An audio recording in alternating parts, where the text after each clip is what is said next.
샬롬, 주의 평안을 전합니다. 고난주간을 보내고 있고 오늘은 성금요일입니다. 매년 교회력으로 고난주간을 보내시는 것으로 끝나는 것이 아니라 예수님의 이 땅에 오심과 십자가에 설리신 그 보혈의 사랑의 의미를 깊이 묵상하며 보혈의 사랑으로 승리하는 복된 여러분 되시기를 소망합니다. 오늘 주시는 하나님의 말씀 같이 나누도록 하겠습니다. 오늘의 말씀은 십자가의 길, 요한복음 14장 25절에서 31절까지입니다. 내가 너희와 함께 있는 동안에 나는 이 말을 너희에게 말하였다.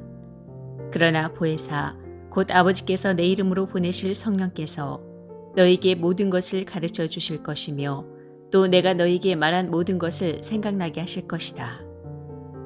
나는 평화를 너희에게 남겨준다. 나는 내 평화를 너희에게 준다. 내가 너희에게 주는 평화는 세상이 주는 것과 같지 않다. 너희는 마음에 근심하지 말고 두려워하지도 말아라.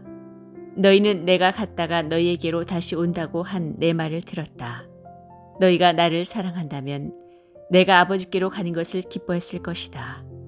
내 아버지는 나보다 크신 분이기 때문이다. 지금 나는 그 일이 일어나기 전에 미리 너희에게 말하였다. 이것은 그 일이 일어날 때에 너희로 하여금 믿게 하려는 것이다. 나는 너희와 더 이상 말을 많이 하지 않겠다. 이 세상의 통치자가 가까이 오고 있기 때문이다. 그는 나를 어떻게 할 아무런 권한이 없다. 다만 내가 아버지를 사랑하는 것과 아버지께서 내게 분부하신 그대로 내가 행한다는 것을 세상에 알리려는 것이다. 일어나거라. 여기에서 떠나자. 오늘 큐티 본문을 통하여 십자가의 길을 걸어가는 성도의 특징 두 가지를 묵상해 보고자 합니다.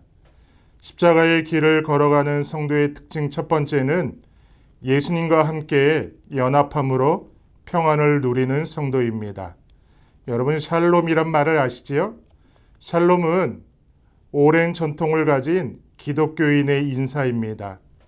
샬롬은 상대방에게 평안을 비는 것입니다. 그런데 하나님의 평안이 임하기를 비는 것이지요. 유대인은 만나고 헤어질 때의 인사말로 너희에게 평안이 있을지어다 라고 했습니다. 지금도 이스라엘을 가보면 그들은 만나면 서로 하나님이 평안을 주시기를 이라고 인사합니다.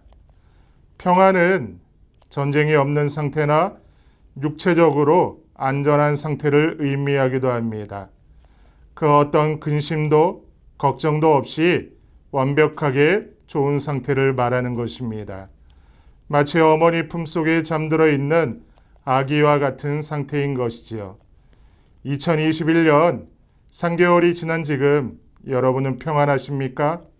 여러분은 샬롬이 있습니까? 아니면 뭔가 불안하고 염려하고 힘들고 어려운 상태입니까? 성경에서 말씀하는 평안의 개념은 외적인 상태만이 아니라 영적인 측면에 집중되어 있습니다. 저 하나님의 임재하심을 통해 얻어지는 영적인 해방의 상태를 가리키는 것입니다. 오늘 본문에서 예수님께서 말씀하시는 것도 이와 같은 평안입니다. 예수님께서는 오늘 말씀에 자신을 평안의 원천으로 밝히시고 있습니다. 즉 예수님께서 평안의 수요자가 되십니다. 그 반대로 제자들은 그 평안을 받는 수혜자입니다. 이러한 사실이 27절 말씀에 두 번씩이나 강조되어 있습니다.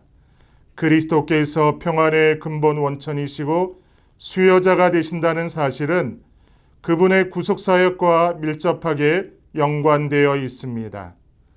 우리가 잘 알고 있는 것처럼 인간은 아담의 범죄로 말미암아 모든 인간은 하나님과 영적으로 멀리 떨어질 수밖에 없었습니다. 그러나 예수님의 십자가의 피로 말미암아 예수님과 우리 사이에 막힌 담이 허물어졌습니다. 골로새서 1장 27부터 22절에 이것을 더욱 분명하게 말씀합니다. 그분의 십자가의 피로 평화를 이루셔서 그분으로 말미암아 만물을 곧 땅에 있는 것들이나 하늘에 있는 것들이나 다 자기와 기꺼이 화해시켰습니다. 전에 여러분은 악한 일로 하나님을 멀리 떠나 있었고 마음으로 하나님과 원수가 되어 있었습니다. 그러나 지금은 하나님께서 그리스도의 죽으심을 통하여 그분의 육신의 몸으로 여러분과 화해하셔서 여러분을 거룩하고 흠이 없고 책망할 것이 없는 사람으로 자기 앞에 내세우셨습니다. 그러므로 오늘 2021년 고난주간에 성금요일을 보내시면서 이것을 잊지 마시면 좋겠습니다. 예수님의 십자가가 없는 평안이라는 것은 있을 수 없습니다. 사람들 중에 누구라도 자신의 인생에 평안을 바라지 않는 사람은 없을 것입니다. 그럼에도 불구하고 왜 많은 사람들이 심령의 평안을 누리지 못할까요? 오늘날 많은 사람이 평강은 고사하고 영육 간의 불안과 낭망에서 헤어나지 못하는 이유는 무엇일까요? 오늘 말씀을 통한 답은 분명합니다. 예수님 없는 평안을 구하기 때문입니다.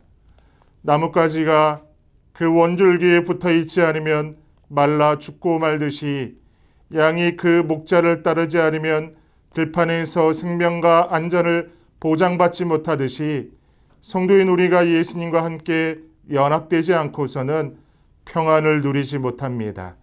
그러니 오늘 하루도 예수님과 함께 걷는 그런 하루 되시기를 진심으로 소망합니다. 십자가의 길을 걸어가는 성도의 특징 두 번째는 평안을 선물로 고백하는 성도입니다. 여러분, 평안이란 무엇입니까?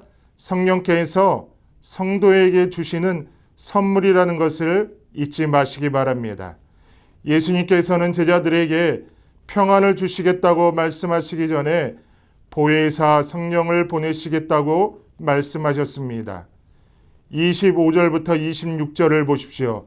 내가 너희와 함께 있는 동안에 나는 이 말을 너희에게 말하였다.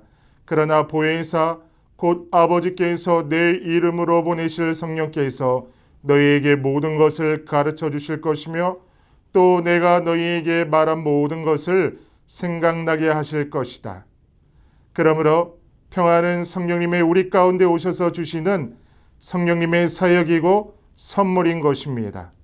성령님은 진리의 영이셔서 모든 것을 가르쳐 깨닫게 하십니다. 영적으로 미성숙한 우리를 성장시키시고 하나님의 진리를 우리 안에 부어주십니다.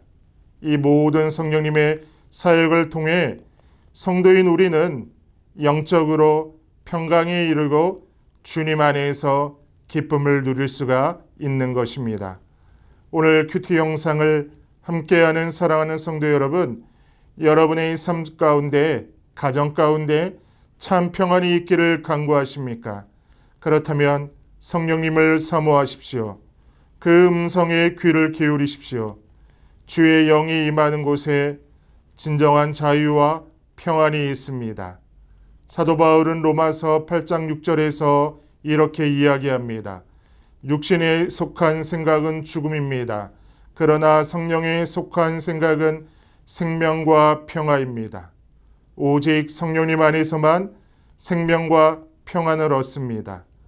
평안은 인간이 스스로 노력해서 만들어낼 수 있는 게 아니죠. 성령님의 역사 속에 주어지는 선물이기 때문입니다.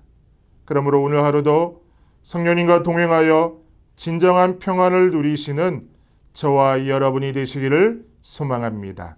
다 같이 기도하겠습니다.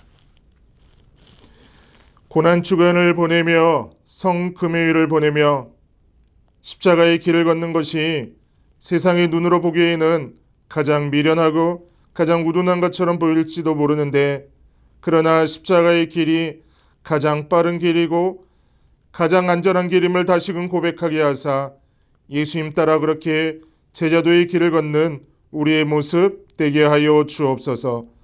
감사한 것은 십자가의 길을 걸을 때 예수님과 함께 연합함으로 평안을 누리게 하시니 감사합니다. 성령께서 평안을 선물로 주시니 감사합니다. 이 평안으로 십자가의 길을 걷기에 어려워도 낭망치 말게 하여 주시고 기쁜 일이 있을 때에도 겸손함으로 하나님만 높이는 발걸음 되게 하여 주옵소서. 그렇게 행하실 하나님을 믿고 의지하오며 예수님의 이름으로 기도드리옵나이다. 아멘.